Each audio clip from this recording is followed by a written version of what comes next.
Bargarh block अंतर्गत कुरुआ पंचायत रे गुर्दुटे उन्नतिमूलक काम होइथिबार नजर के आसीचे। आज्ञा हाँ,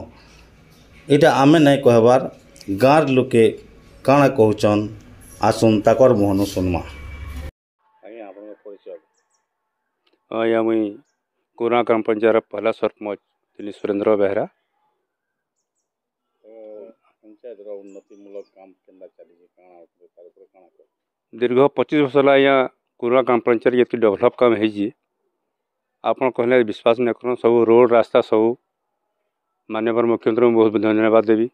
देवी साजी को बहुत धन्यवाद देवी आम यहाँ बर्तमान जी सरपंच पुष्पांजलि करता आम भाइस चेयरमैन उमेश चंद्र पंडा बहुत बहुत धन्यवाद देवी आमर प्रत्येक गाँव में कल्याण मंडप हो पारिए रोड रास्ता सब कंक्रीट हो पारिए पानी सुविधा कराइए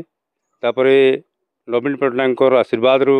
वर्तमान लक्ष्मी बस भी चली महिला मान को 10 लाख टका लोन दिया पारे बिना सुधरे तापर 5 लाख टका पुरुष मान लगे महिला मान लगे 10 लाख टका मेडिकल सुविधा कराइए आउ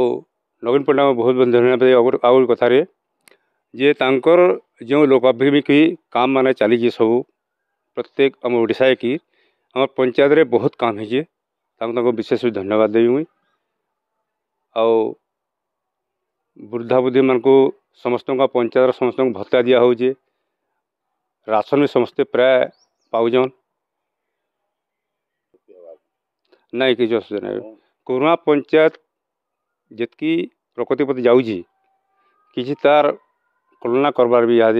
बड़ कथा है। अच्छा विरोधी किंतु अपप्रचार कर कुरुआ पंचायत रे विकास नहीं उन्नति काम नहीं इनो कौन सी प्रकार मुख्यमंत्री योजना कार्यकारी नहीं ना नहीं सेटा से माने कहबे आज्ञा किंतु विकास एते आगे चली कुरुआ पंचायत रे विरोधी माने जते कहले भी हम आपण पंचायत प्रत्येक नागरिक पचरम डेवलप काम है कि नहीं आमे कहले भी ना हुए आपण ग्रासरूट के जन पचरन भी प्रकृति डेवलप काम है कि नहीं से अपने ओपिनियन भी किसी तमाने किए भी तमाने कही ना पार काम डेवलप काम नहीं बोलिक यहाँ भी वर्तमान भी काम माने चली भी आगे भी चलवा निर्वाचन समय विभिन्न दल नूतन सरपंच हिसाब से माने आसबे ताकर दल लगे से आसबे से विभिन्न कथा प्रलोभन देखाबे किंतु कहीकि पलैजे किंतु दीर्घ 25 वर्ष है आम जेन बीजेडी शासन अच्छु बहुत बहुत उन्नति धरण काम मान हो सब सुरुखुरु चली। हेलो मुई कुरुआ ग्राम पंचायत गोटे स्थायी बासिंदा अटे आर आमर गणपाली रे आमर देवेश आचार्य एवं श्रीजुक्त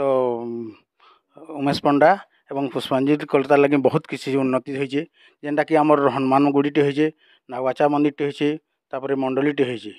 आम इथि लगे आम चिरकृतज्ञ आमर आर आगु बहुत बहुत नेता माने आइथिले बहुत बहुत केते काଣା देखैथिले हला किहे किछि कि नै करी हला आमर देवेश आचार्य एवं पंडा बाबू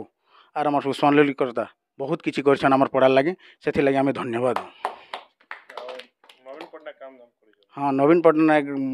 आज्ञा कर लगे तो आमर किछि यहाँ सब होइए